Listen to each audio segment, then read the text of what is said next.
just go straight in, you know.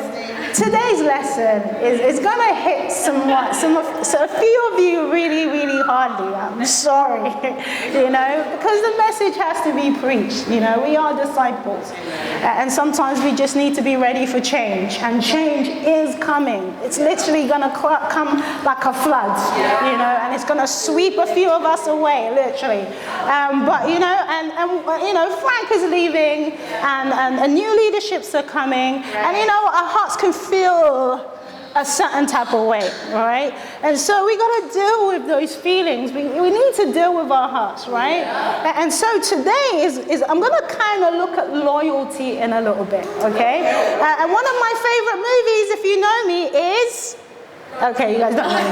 Okay, so one of my favorite movies is Fast and Furious.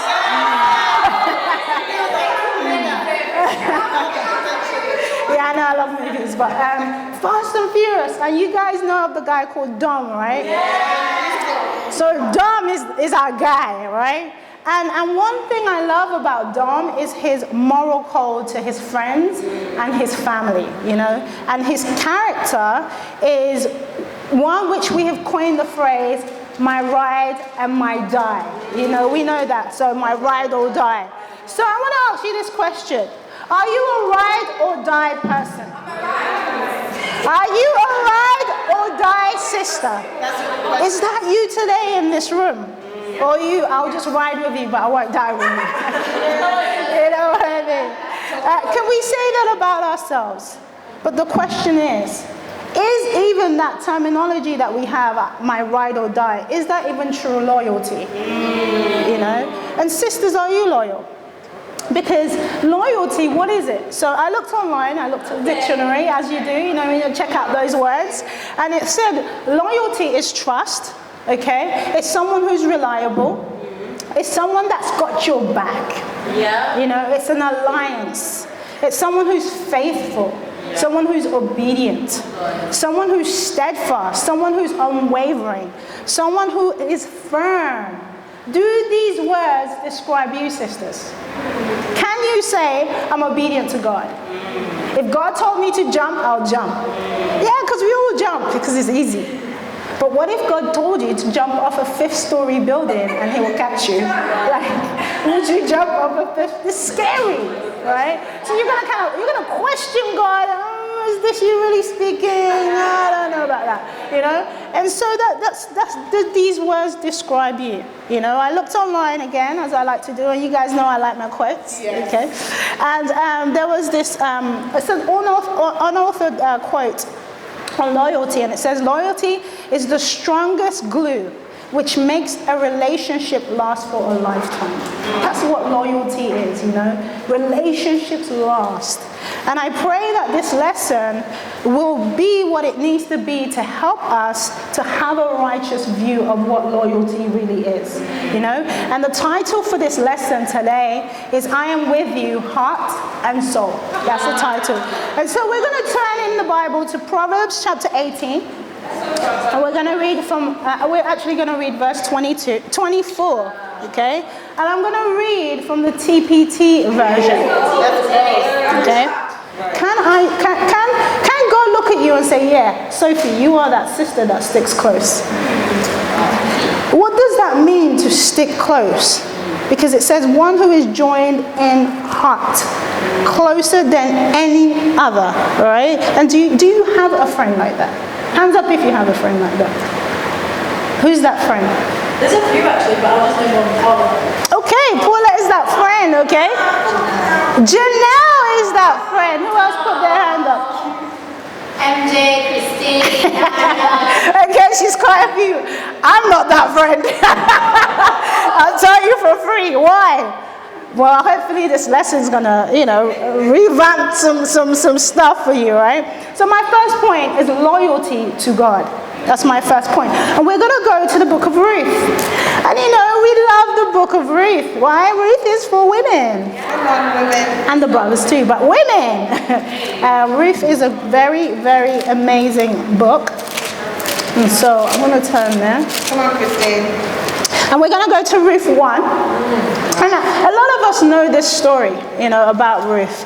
You know, Ruth was a woman that, she was a Moabite, and she lived with her husband and her brother-in-law and his wife and her parents, right?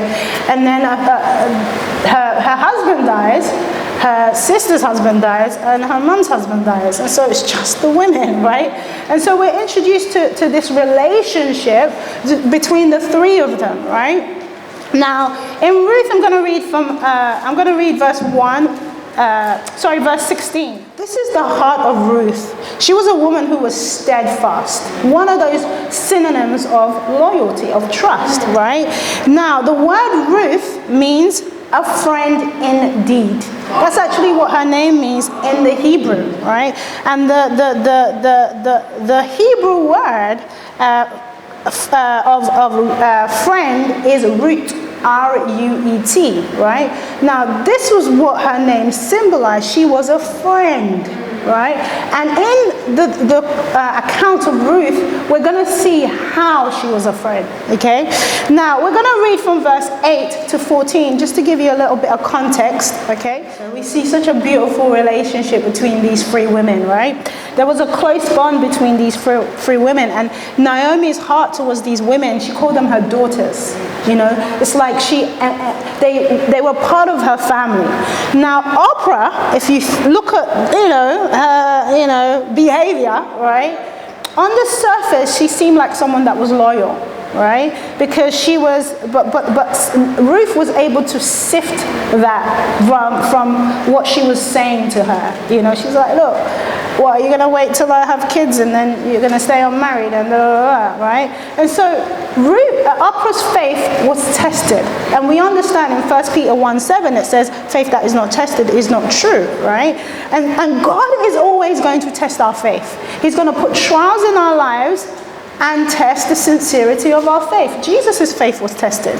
So if Jesus' faith was tested, guess what? Our faith is also going to be tested. And you would actually believe that in Oprah's love, she genuinely loved Naomi because she cried. She was emotional. She was crying. However, her decision was not emotional at all. It wasn't even a true, her decision was emotional. It wasn't even a true commitment to who? Naomi, right? She cried. So what? We can cry a lot. It doesn't mean we are committed in heart. It doesn't mean we're one in heart and one in soul. And so in verse 10, if we have a quick look at it, we can see it, right? It says, and she also says, we will go back to you and your people. This is what she said with her mouth. I will go back to you. And so it seemed that she was literally with her. But we can see through the sifting of our hearts, God really revealed the inwardness of her heart. And we see that she was a woman that chose to be loyal to her past life, right? Because she went back home. Where did she go? She went back to her past, she went back to her friends, she went back to her country.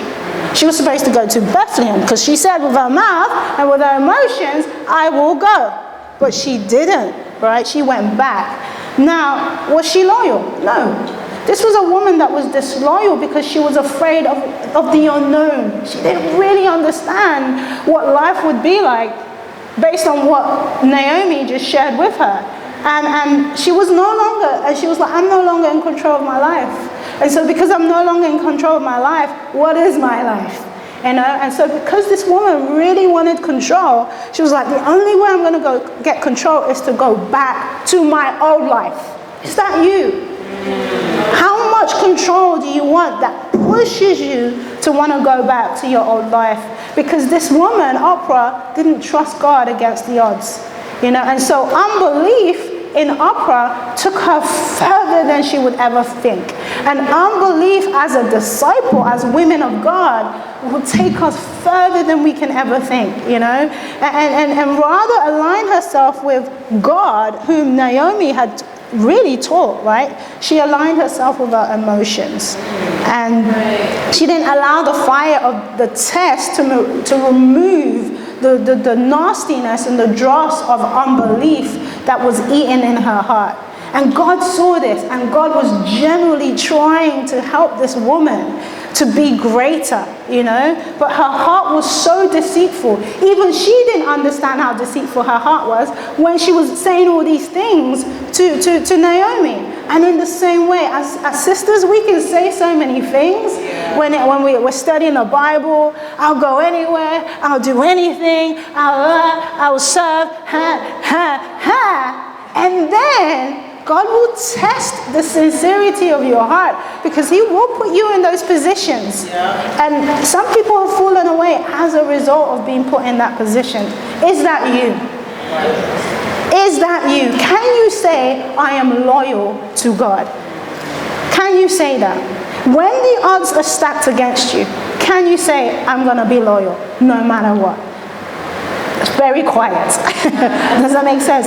And so, but do you believe that God will stand with you no matter what? And as you know, there are changes. You know what? I'm sure some of you have some feelings. That's okay. But you gotta go and take those feelings to God, and you gotta get your heart behind the change. Because this is God's church. It's God's church, not our church. It's God's church. We are just the tools that God uses to build his church, which is a wonderful thing and a privilege, to do. And so I really, really want to implore you to just get behind the change, because God is always with us.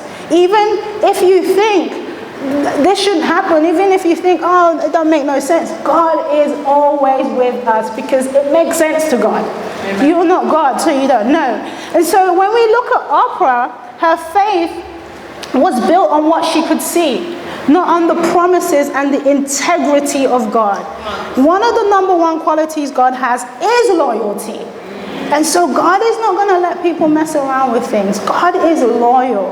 And so he calls us to the same standard of loyalty, but towards him, not towards people. And that's where we can get things confused, right? And now if we just jump really quickly to 11 to 13, right? And we see this is the section that Naomi is talking to these two women about, oh, am I going to have more sons? Are you going to wait and then they become your husbands? Go back home, da da da da da. She has that. She's like, look, just leave. She's telling them to go.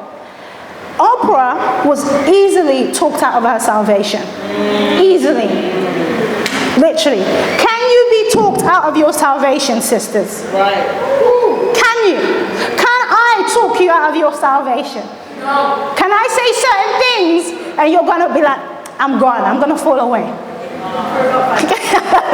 Right? What do I need to say to make you fall away? What does God need to withhold from you to make you fall away? There it is. What does God need to ask you to do to make you fall away? Is God asking you to move homes? Will you fall away because God says, move home? Will you fall away because God says, I don't think you should go to that school? Will you fall away because God says, I think you should go here? If a brother hurts your feelings and God says, be quiet, because your disciple has told you to be quiet, are you going to fall away? You know what I mean? And I can keep going and going and going. What is God asking you? Is God asking you to deal with your past? Right. That he's revealing and really sifting. Will you fall away because God's generally telling you to deal with your past? Will you fall away because the sister said, don't move in by yourself? Move in with sisters. Will you fall away? All right? I'm talking to you guys in this room because I've had conversations with you.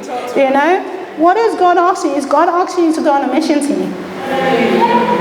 Will you fall away? Is God asking you to embrace the new leadership in the church? Will you fall away? I'm speaking to myself, I promise you. All right?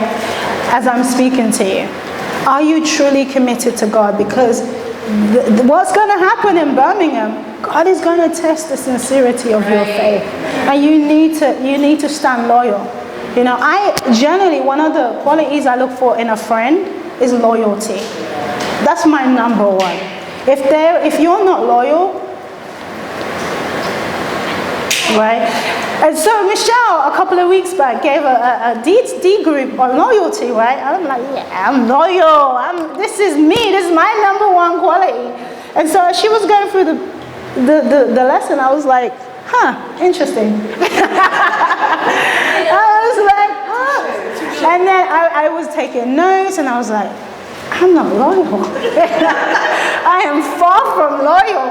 I'm like, no. And I was like, wow, I'm actually not a loyal friend. And she debunked my whole ideology on loyalty, you know. And then God himself started to do a number on me too, to test my loyalty. And so when I heard about the changes at first, I was not happy. I'm going to be honest. I was not happy at all. I wrestled in my heart. I was like, what's going on? Why can't they? That was literally what I was doing. I was complaining. And I felt a lot. And I was very open and vulnerable with how I was feeling to Michelle. I said, look, this is how I feel. And she was like, you know what, Chris, I hear you. Just trust God. I was like, that's it. That's what you're going to tell me. Just trust God. And I said, and I told her some more things. She's like, Chris, I know, but you know, we're the leaders. You just got to trust our leadership. We know what we're doing. Just trust God. I'm like, you're not listening to me. Right? And so I went and I prayed. You know, I prayed, I went on night walks. My housemates could testify to that. Okay. I was praying, and I was like, God, help me just to get my heart behind it. And you know what? I did. Even when I put my heart on the table, I was vulnerable and honest. I was just trust God. Okay. Just trust God, Chris. And I went and even though I shared from a deep place of vulnerability and our hearts get hurt, we just need to trust God. We just need to take our emotions to God and pray to get our heart right, because we may not necessarily understand it in that moment, but God is loyal, you know, and God knows exactly what you're doing. And the very thing, when we come back to this story, that took Oprah out was she was not a woman that was honest and vulnerable about her heart at all. Gosh, she wasn't. She didn't tell Naomi how she really felt. She pretended, and by crying, you know. And so when it comes to the changes, sisters, we can pretend. Let's not pretend. Right. Let's be honest about it. Hey, look, this is how I'm feeling. Okay, you've expressed yourself nicely, okay, but the decision will be trust God. That's literally what it's just going to say. Just trust God. Whereas if Oprah had trusted and gone to God and prayed, she would have been okay, but she didn't. Instead of praying, she was crying, and that crying took her out. Is that you? You know, and so I really want to implore you, if you're finding it difficult, go pray. And in my prayer, God took me to a scripture, right? And man, I love the scripture. We're going to go to Matthew 15. Come on. And in Matthew 15, we're introduced to this Canaanite woman, all right? And in Matthew 15, I'm going to read from 21 to 28. This is a powerful story. And you know, I've read this story so many times, but this whole story just came into motion a few weeks ago, right? Now, if you understand this, the Canaanites, if you know who they were not a chosen people. They were unclean. They were enemies of God. As an enemy of God, you are an outsider. Yet, this woman was more loving than the disciples. Right? We need to embrace the change. We need to embrace, that's you being more loving, right? The disciples didn't even love this woman. That's first thing there. It says the woman was very stubborn. She was very feisty, right? She was determined and courageous. She wasn't your expected norm, basically, you know? And because of the life of her daughter that was at stake, she was like, no, I'm going to beg this guy, you know. The salvation of women are at stake if we don't get behind the decision. It really, really is. Now, the way Jesus responded to the woman, he wasn't trying to be rude and disrespectful. He was genuinely trying to teach his disciples a lesson, because they were the rude ones, because they were the disrespectful ones. Can you relate to that? Yes. Right? And so, because they didn't really understand what was going on, he did this to remove the impurity from their hearts. Not her, for them. And so this woman, she was more loyal than them. And they were walking with Jesus. Now, in verse 23, it tells us how they respond. Send her away. We don't want her. We're good by ourselves. We don't need them. Is that you? How often do we put people under the table? Because they put this woman under the table because they saw them, the disciples saw her as small. The disciples saw her as insignificant. The disciples saw her as not deserving, not strong enough, you name it. And we can be like that with the change. What did they know? What experience did they have? Who are you? God knows. That's why God has orchestrated the changes. And you can say, oh, they've not been a disciple long enough. Don't you worry about that. And that was the heart that God was really trying to sift from the disciples. And in verse 25, we see how this woman approaches Jesus. She recognized the authority of Jesus Christ. She recognized him and she bowed before him. You know, do you recognize the authority that God has set? Michael and Michelle have set the authority. They've said this. Do you recognize that this is from God? Because in Hebrews 13 it says submit to who? Leaders. It says submit to our leaders. Are you going to submit to the changes that God is sending to Birmingham? Are you going to be argumentative? Are you going to be disrespectful, critical, envious, rude, unfriendly, pull your heart back, whatever it is? Or will you be one heart, in heart and soul? Because we have to be one in heart and soul, sisters, for the Birmingham church to continue to grow. That's the only way we'll grow. Now, if we go back to this Canaanite woman, the woman recognized the power of God. She really did. You know, more than the disciples. She was so humble that this power can actually heal her child. She was like, this man can heal her child. And so do we humble out to the one who has saved our soul? Michael and Michelle studied the Bible with me. I'm sorry. And so if she tells me to do certain things, I might not necessarily agree with it, but I will do it. Because she helped me to become a disciple. She's the person that God has put in my life to lead me. And so I'm going to humble out. And so asking you, when the changes come, you've got to humble out. Just like this woman humbled out. Because then we will always see the promises of God in the Birmingham church. But if we don't, we won't see his promises.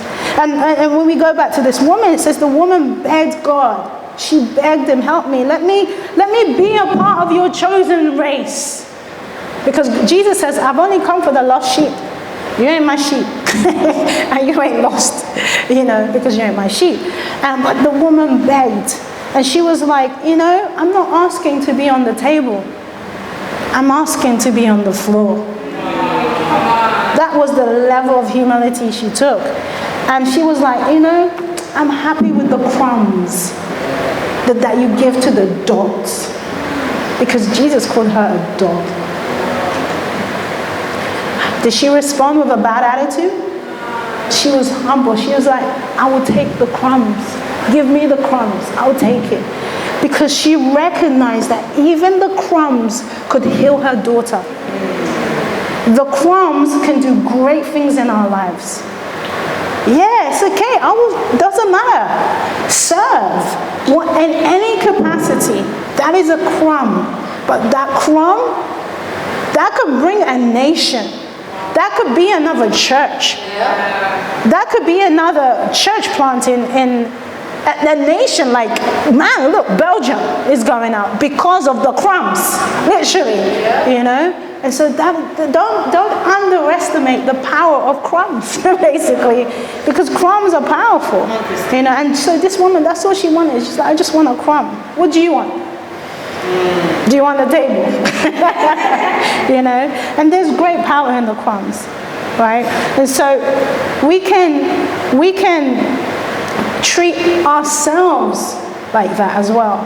We can treat ourselves like the Canaanite woman. You know, this can be ourselves because we can put ourselves under the table. You know, some of us can be very, very critical when it comes to us. Let's look at what Jesus did. She was like, man, just the crumbs. And I really, really want to just implore you to just have a different perspective on God's power and God's truth. Okay? Let's go back to Ruth 1. Come on, Christine. And we're going to stay in Ruth. Now, we talked about Oprah. Now we're going to look at Ruth. Okay? Now, what do we see about Ruth's heart? Ruth was loyal. This woman gave up everything. She was like, you know what? Even if I don't have a husband, that's okay. Even if I never see my people, that's okay. She was willing to give up everything. There was nothing she withheld from Naomi. The Bible says that she clung to Naomi. The word clung is the word cleave, which is the same word used in the law of marriage in Genesis 2 verse 24. The Bible in Genesis says, Therefore a man shall leave his father's and his mother's house and shall cleave to his wife, and they shall become one flesh. Nothing was going to separate Ruth, only death. Is that you? What will separate you from the kingdom of God? Is it the change or is it death? You know? And so sisters, let us embrace the change. Okay, let's go to Proverbs 23. In Proverbs 23, can someone read 6 to 7? Right? This is someone that on the outside, I'm with you, heart and soul. But on the inside, they're not with you, heart and soul. We can't be that. We can't be the two-faced sisters. Okay? Are you on the outside? Sorry, is what's on the outside truly reflective of what's on the inside of you? Because that's who we have to be. We have to be vulnerable. Okay? We need to be saying what we need to say. And let God deal with our hearts, you know, so that we can get behind the changes. You know, because when we don't do that, we become embittered and we become disloyal. And when you're disloyal, you serve expecting to be served back. That's not true loyalty. You do things out of selfish motives. That's not true loyalty. You got to check your motives, you know. We really have to. And we can't have bad attitudes. We got to really get behind the changes. I know I'm stressing it. I'm stressing it for a reason. Because I saw my heart, and if I see my own heart, I can see yours. Okay? And so we got to be honest. And we got to be women who are honest in our conversations. Let's not be swindlers in our conversations. Because loyalty is felt. You feel it. I feel it. I feel when someone's not disloyal, when someone's disloyal, I know it. I can feel it. In my household, I'm like, now sometimes I'll say, sisters, we need to have a meeting because I don't feel unified. Because I feel that there's just a disloyalty in our midst. You can feel it. And in the same way, we will feel it and the leaders will feel it. And we really have to be loyal. And it's not loyal to people. It's loyal to God. Because it's God that's making the changes. And you know what? You guys know what my theme of this year is, right? What's my theme? Taking risks. Thank you. Do you guys listen? Okay. The risk from this year is taking risks. And trust me when I say I've taken risks this year. I've taken great risks. Some have been amazing and some haven't been amazing. I've had my heart hurt, literally, you know. But I'm still going to choose to take risk. I'm not going to pull my heart back. Okay, because I remember my theme for this year was, Chris, you're going to take risk. And Ruth was a woman that took a risk. She took a risk with God. Oprah didn't. And because Ruth took a risk with God, she was loyal. She was loyal to Naomi. And there are things that we miss out on when we're disloyal.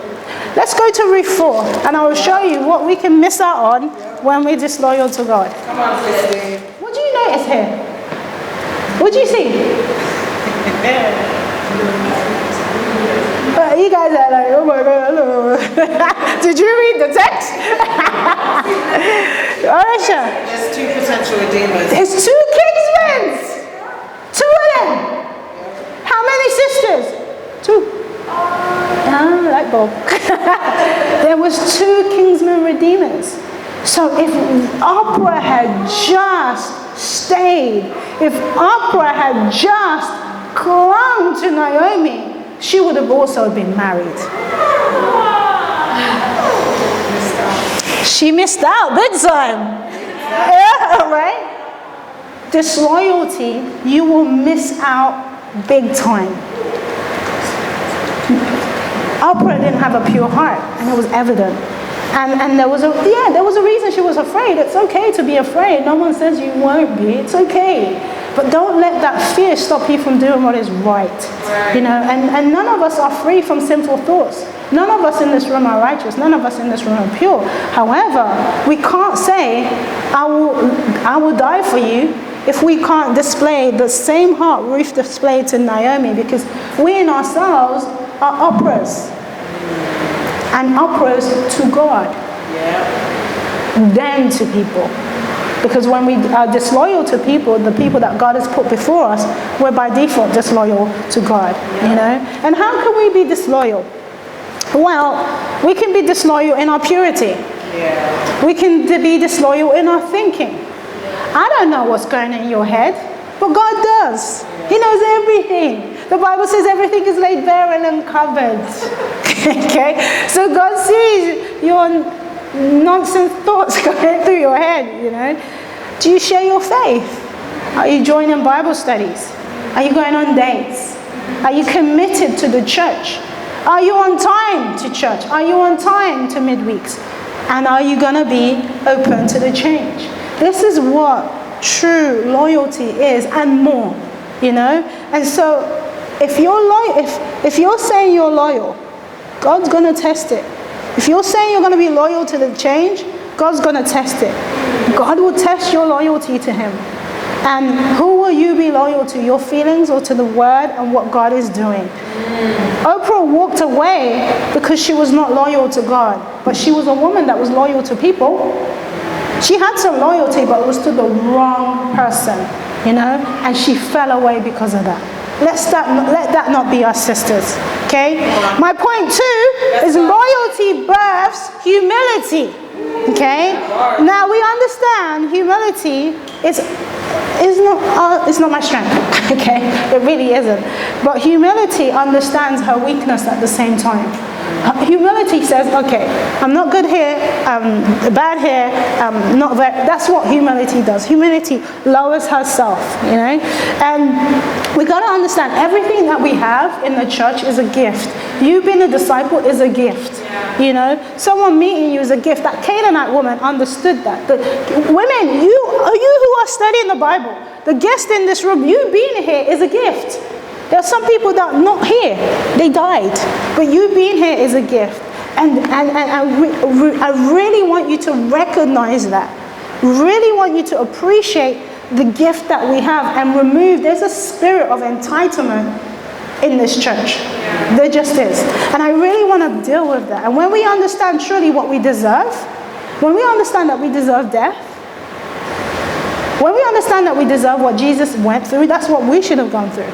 When we truly understand that, we will lay our lives down for God, you know? And so that's what we got to really go after. Because what is humility? Well, humility is an attitude and a quality of the mind. It is a willingness to depend on God because you understand how sinful you are. If you really understand what you deserve, you're like, okay. Humility is putting yourself second. Will you put yourself second in the changes? Humility is submitting without resistance, sisters. Okay? And humility is having a lower self-esteem of your goodness. You ain't that great. That's what humility says. And it's saying you will lower your opinions and you will lower your importance. Humility is admitting your weakness and letting people see your sin. That's what humility is. Humility asks for help. Help me. You know, humility, it strips itself of worldliness. And when Ruth said to Naomi, I will follow you wherever you go, when she said that, she meant that. This was a humble woman. She understood where she came from. And she was like, if I go back home, there's nothing there for me. She really understood that. And as much as she wanted to go back, she understood that that was no longer her place. You know? And even in her suffering, because she lost everything, even in her suffering with God, even in our suffering as a disciple, even in our suffering in the kingdom, it did not compare to the deadness of her past. What you go through, the hard trials you go through in the kingdom, doesn't compare to your dead life. And if we look at the woman that God gave this woman to lead her, Naomi, was Naomi in a position to lead Ruth? Let's be honest. Why? Why did you say no? She was hurting.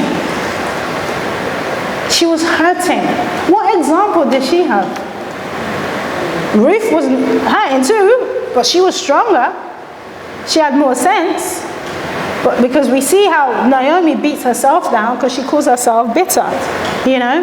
And so, but despite the weakness of Naomi and the irrelevance of Naomi, Ruth still said, where you go, I will go. Ruth still humbled out despite this woman's weakness, and it was there to be seen. And so when the leaders are weak, are you still going to say, I will follow you? Because you're not following them, you're following God. You know? And when we do that, it's because God is wanting to crucify and prune certain things within ourselves that we don't even see. Yeah. We don't see it. And sometimes God wants us to be great followers. My job when Novella comes here is to help her. My job when she comes here is to train her so that she can do even greater things than we did. That's my job. Is that yours? Is that going to be your heart? Because it has to be, you know? And that was Ruth's heart, and she didn't complain about it. She just got behind it. And when we lower ourselves, what we're doing is we're actually walking in God's will. And when we don't lower ourselves, we're not walking in God's will. Ruth trusted in God, and because she trusted in God, it made her humble, which gave her confidence in Naomi, in her leaders. Okay? And sisters, we've got to get behind the change. So let's go to Proverbs 22, verse 4. So in Proverbs 22, verse 4, we'll see what God does to people who are humble. It brings wealth, it brings honor, and brings life. Who wants life to the full? Who wants wealth? Who wants honor? Okay, so we've got to be humble. The Bible says that's what we get. God blesses the humble. We see it with Ruth. She gets her Boaz. Yeah. And even more than she getting her Boaz, she is the lineage of who? Jesus Christ. And because Ruth was irresistible to God. And it was like, man, exactly, ooh la la, right? And she was so irresistible that it was like, okay, I'll give you a husband, because you've humbled out. And I'll give you money too. You don't need to work a day in your life. Just enjoy life. And then even more, I'm going to give you Jesus. Wow! Exactly. That's what humility does. I know we're joking and stuff, but on a heart level, God, it's irresistible. God loves a humble person.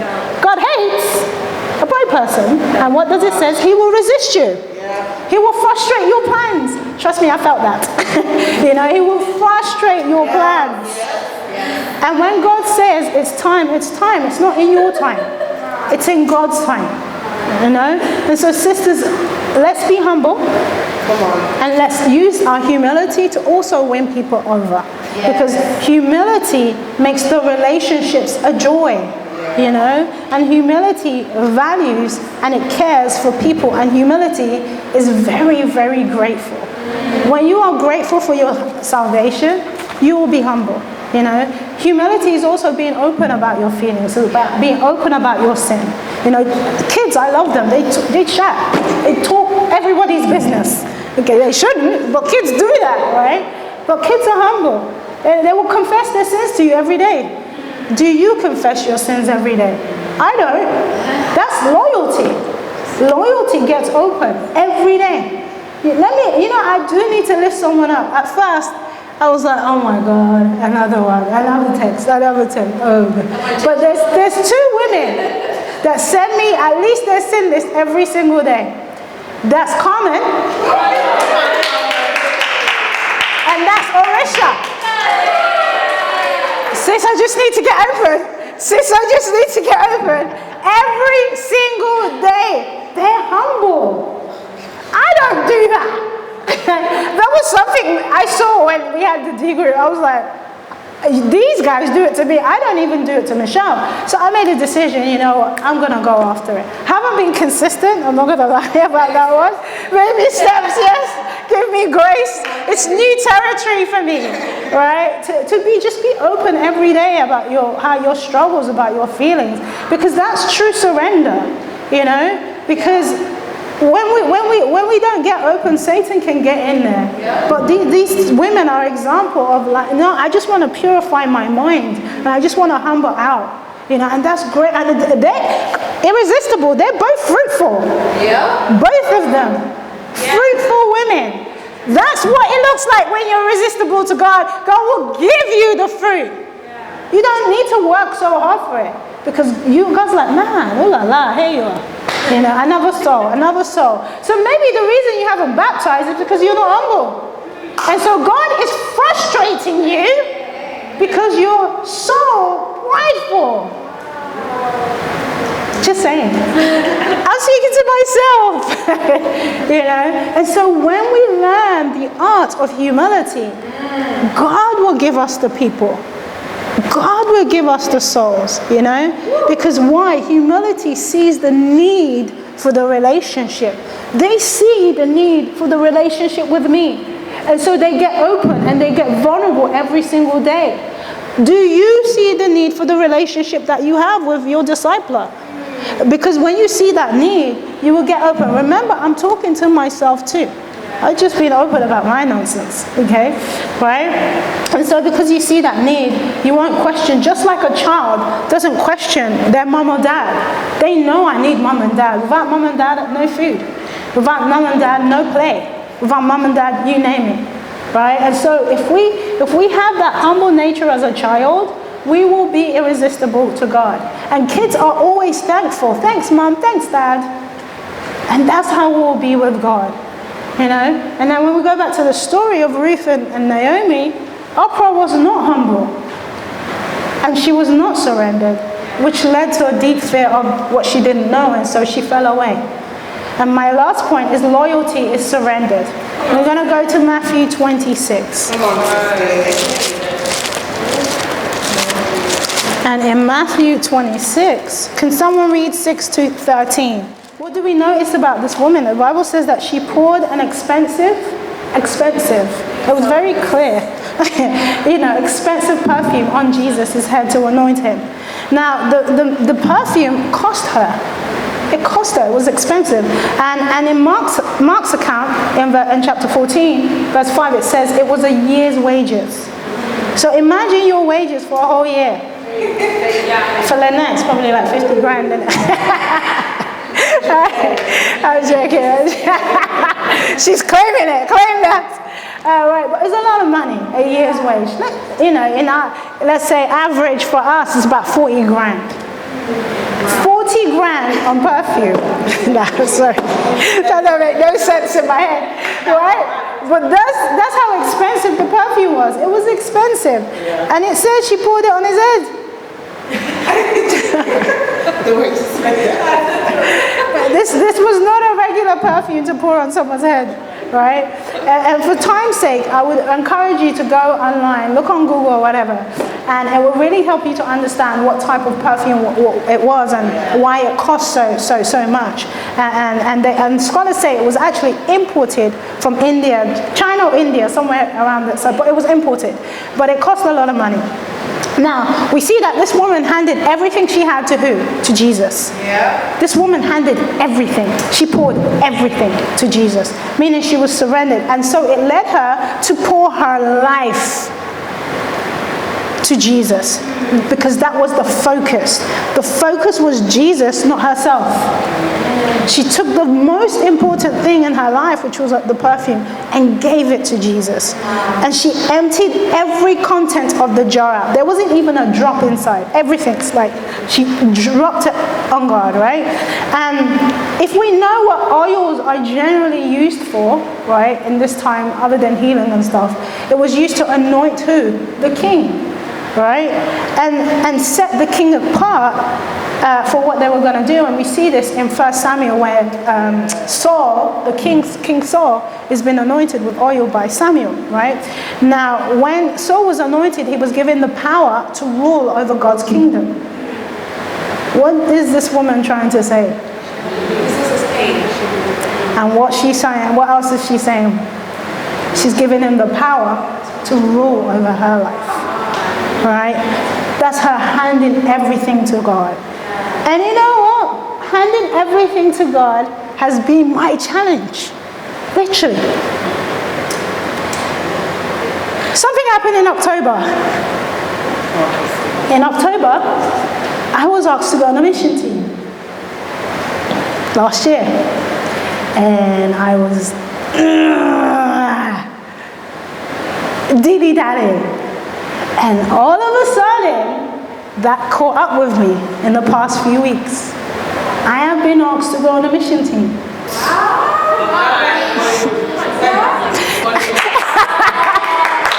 I have been asked to go on a mission team.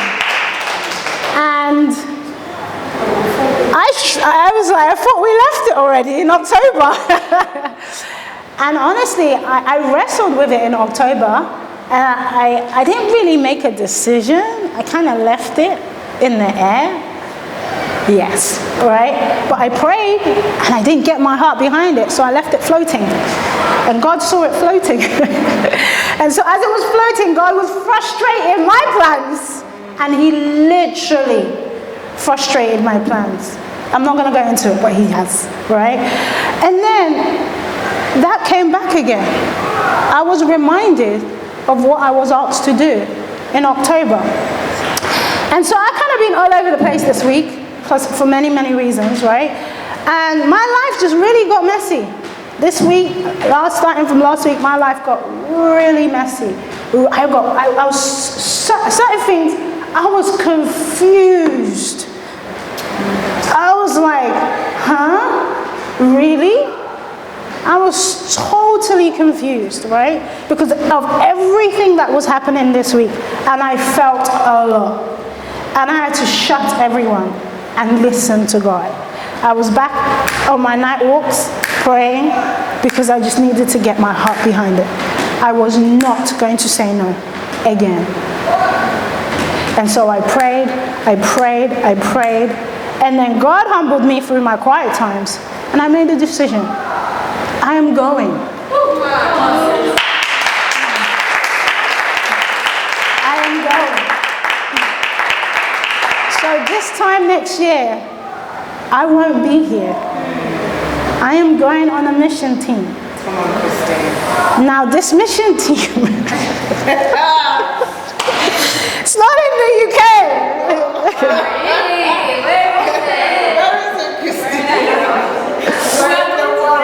I'm going to Africa.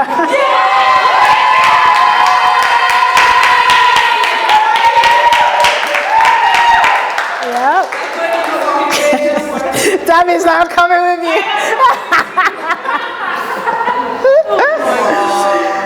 And you know what? As I was writing this lesson, I was like, Christine, you're a hypocrite. Because I wrote a point a day, because I was in my head, and I was like, let me just do a point a day. And when I was on my second point, that's where God finished me. It was like, how dare you preach a lesson that you are not going to hold on to? How dare you? You're telling people to be loyal, you're telling people to be humble, and you're telling people to be surrendered, are you? I was like, no. And that's what I based my decision on. I cannot call you to something I will not hold on to. That is someone who is disloyal. And I am not disloyal to God. I try not to be disloyal to God. I can't say that because I am actually disloyal. For the record, I am disloyal to God. I try and I fight, to be loyal. And it's hard. It's hard because we want what we want. Right? I want what I want. And you know what? Being in Birmingham has been a joy. It's chiseled me in so many ways. And I'm very grateful. But God has been frustrating my plans. And I'm like, God, I don't want my plans frustrated anymore. So where you want me to go, I'll go. Your people will be my people. Chris. Literally. God. And so, the key word here is my. I had my plans. I knew exactly what I was going after. And I was going after it. But God was like, but they're your plans, Chris. What about mine? What about my plan? What about my story for you, Christine? I have a story for you. And I was like, man, my story ain't that great. But God's story for me is the greatest story. And I have the privilege to write that story. How can I not? How can I not do it? And so, sisters, I actually understand what I deserve. I deserve death. And I'm happy with the crumbs on the floor. I'm happy to get on the floor and pick up the crumbs, whatever that looks like in the kingdom. The question is, are you? And I really, really had to check my heart this week because we're sinful people. We really are. And if we don't keep a humble eye on our own heart, we're going to become deceitful women. We're going to say things, but our hearts are deceitful. But God knows, all right? And so we've got to understand there's a war inside of us. It's not just outside. We're out there saving souls. Right. What about yours? What about your heart? Our heart needs saving. What does our heart need saving from? Self-interest. It's not about you. It is about God. What does our heart need saving from? Self-glorification. Our heart needs saving from fear. Our heart needs saving from entitlement. Right. Because our hearts wander away from God. They do. And if we don't keep a humble eye on our hearts, we will wander off from God. And that's what I was doing. And I really had to come and take a humble heart and be, God, I will be surrendered in heart. And I will not go against your will. And you know what? If it's not God's will, it's not going to happen. Yeah. But if it's God's will, He will open every door and make my life very easy. Yeah. Right? And I trust the integrity of God. I trust His loyalty to me. And because I know God is loyal to me, I'll be okay. Because God is loyal. And God is calling me to seek and save the lost. That's literally what He's doing. And I've got to trust the authority of God in my life. If we think about this story with the woman at Bethany, some people say it's Mary. How did the disciples respond? Well, the Bible says they were indignant. The word indignant means angry. Some of you are probably angry. I understand that. Let me see. What else does it say? It says indignant also means grieved. It also means they were upset. It means they were not happy. It means they were hurt. It means they were not satisfied. They were very self-focused. Is that you? I can see it in your eyes. But it's okay to have these feelings. But it's important to get to a place where we can keep a vertical view of God. Not on how we feel, but on our relationship with God, and have a bigger picture of what we're generally trying to do to seek and save the lost. This woman gave the most expensive perfume. The most expensive perfume we can give is our lives. Romans 1 says, offer your bodies as a what? Living sacrifice, holy and pleasing to God. Not a dead sacrifice, a living sacrifice. And when an animal is sacrificed, yeah, we get it. It's slashed, it's killed, and then it's put on the table. It can't do anything when it's dead. But we're a living sacrifice. But it's still that same terminology when an animal is killed. It's dead. So a sacrifice is dead. It has no feelings. And so we die to ourselves. And when we die to ourselves, we can't talk back to God. We can't. Those feelings are dead, and we are surrendered to do anything and go anywhere. So if you can't forgive, God is calling you to forgive. If you can't love, God is calling you to love, because you need to die. You need to be a living sacrifice. If you can't be kind, be kind. If you can't accept the change, accept the change. And be joyful in the change. Get your heart behind it. I know it'll take some time, but whatever. Fill in the blanks, right? And why did the disciples respond concerning the oil? Because they didn't have the same heart. It was a heart issue God was trying to reveal in the disciples. It was like they weren't willing to pour the perfume like she did. And so again, God was just trying to sift their hearts. And we see the evidence, because what happens to Judas? We see his heart in John 12:46. He goes, and all he wanted was the money, And there are Judases in this room.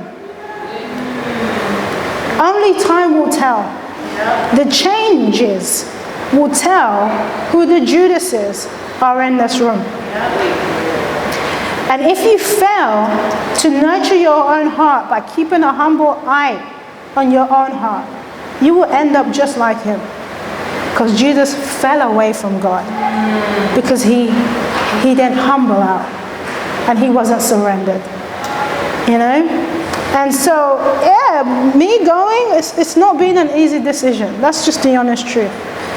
But I'm not going to obey the call to seek and save the lost.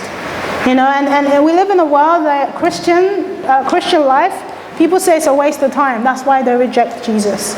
But the Christian life isn't a waste of time.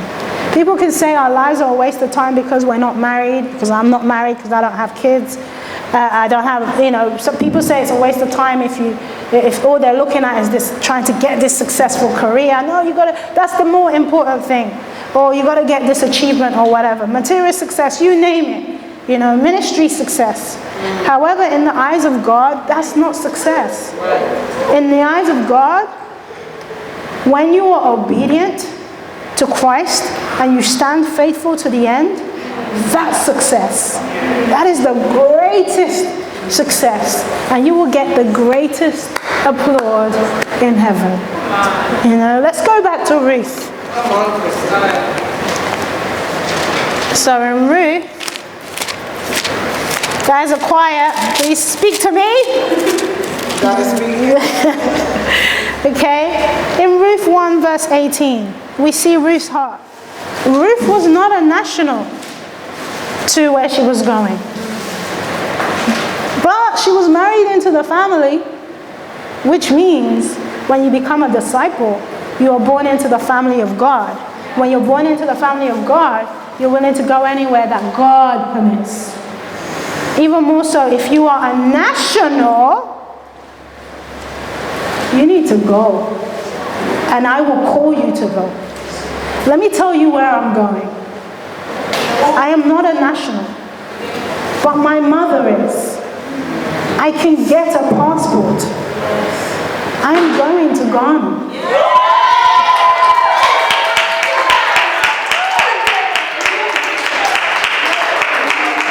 I ain't got a Scooby-Doo about that country. I have no idea what that looks like. Okay? Alright? But I'm a UK citizen. That's okay. I will do my best to become a Ghanaian citizen. Ruth chose to go to Bethlehem, to God's chosen people. Born and raised in the UK, I don't know what I'm doing. I don't know the people. Africa is very different to the UK. I don't know if you've seen the TV shows, right? It's hard. It's a hard nut life. I don't even know what I'm gonna do there. Right? I'm gonna eat. Right? But I know I'm going to seek and save the lost. I know I'm going to go and make nations. I'm going to go to the nations. I'm going to baptize them. This is a nation to go and baptize. And so we all have plans for life. I told you I had plans. God frustrated everything. And I was like, okay, I'll go. You know what I mean, right? But we all have plans. We have dreams. We do, We want to be successful in and out the ministry. But it's all about me. What does God want? And God wants to kill things in me that must die in order to be what God has called me to be.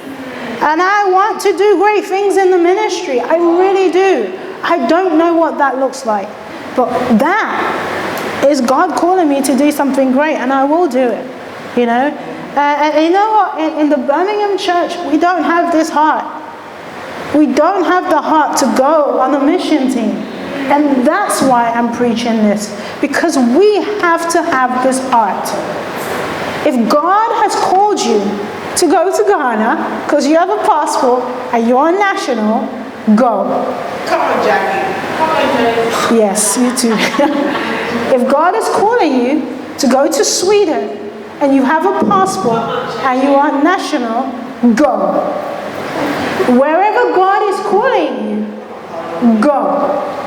I am looking at you because soon God will call you. What will you do? That's why I'm preaching this lesson. I can preach this lesson now.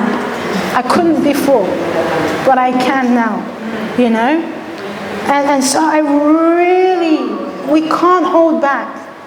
We got to go. Some of you, yes, feelings are being, that's okay, go pray to God. Have your time. But people need nationals.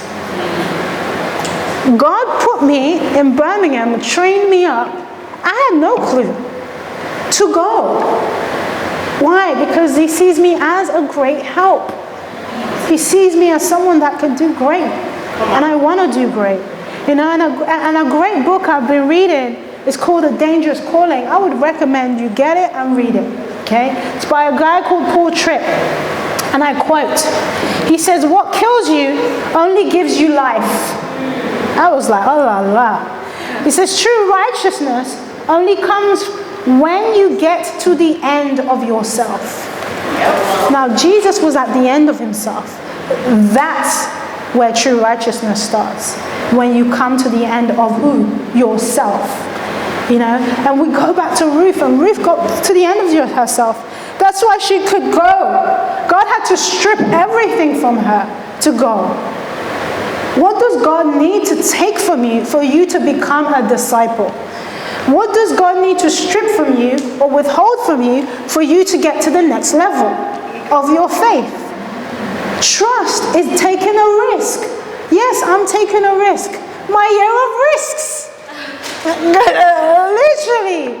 I was like, God, you have a sense of humor. Literally.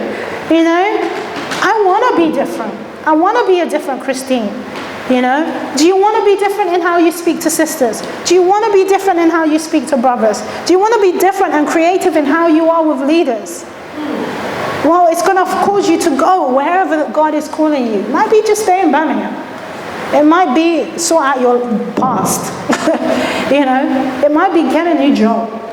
It might be don't go to that school that's far away from the church. Whatever it is, okay? Or it might be just give that sister a hug. That's how it's time for us to do that. It's time for us to put ourselves out there no matter what, Because fear is selfish. Courage is trust. Fear is crippling and can stop you from getting to your destiny, your God-given destiny. Fear is unknown. Fear of the unknown took Oprah out, and she lost out big time. It takes trust to be able to take criticism because it will change you. And today, yes, I am calling us to change.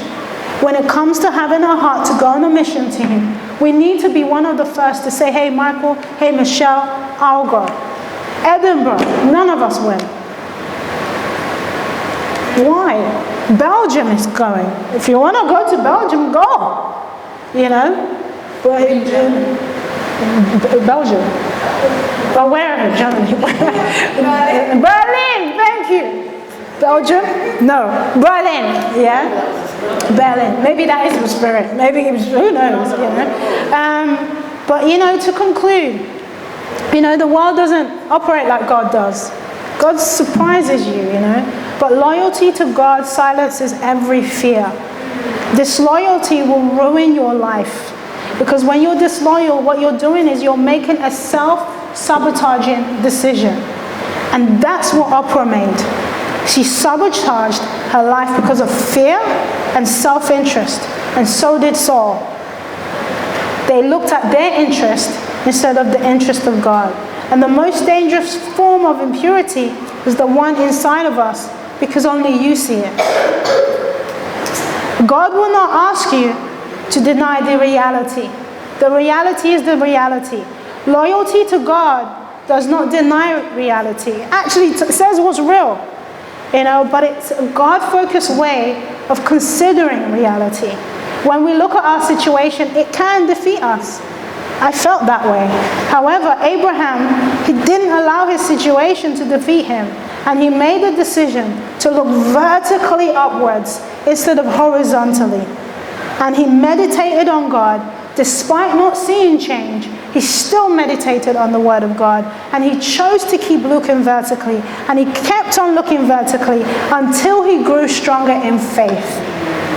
And he changed. And we see it in the scriptures. And so my practical for you sisters is give your whole heart to the changes. Is where you have been asked to go, and what decision are you going to make in regards to that? And what areas are you not loyal? Make a list and go after change. And I want to finish with a beautiful song entitled Oceans by Hillsong. And all I want you to do is listen to the lyrics of the song. And it says in verse 1, you call me out upon the waters, the great unknown where feet may fall. And there I find you in the mystery, in oceans deep my faith will stand. I will call upon your name and keep my eyes above the waves. When oceans rise, my soul will rest in your embrace. For I am yours and you are mine. Your grace abounds in deepest waters. Your sovereign hand will be my guide. Where my feet may fail and fear surrounds me, you've never failed and you won't start now. Spirit, lead me when my trust is without borders. Let me walk upon the waters wherever you would call me. Take me deeper than my feet could ever wander, and my faith will make me stronger in the presence of my Savior. I will call upon your name, keep my eyes above the waves. My soul will rest in your embrace. I am yours and you are mine, and thank you very much.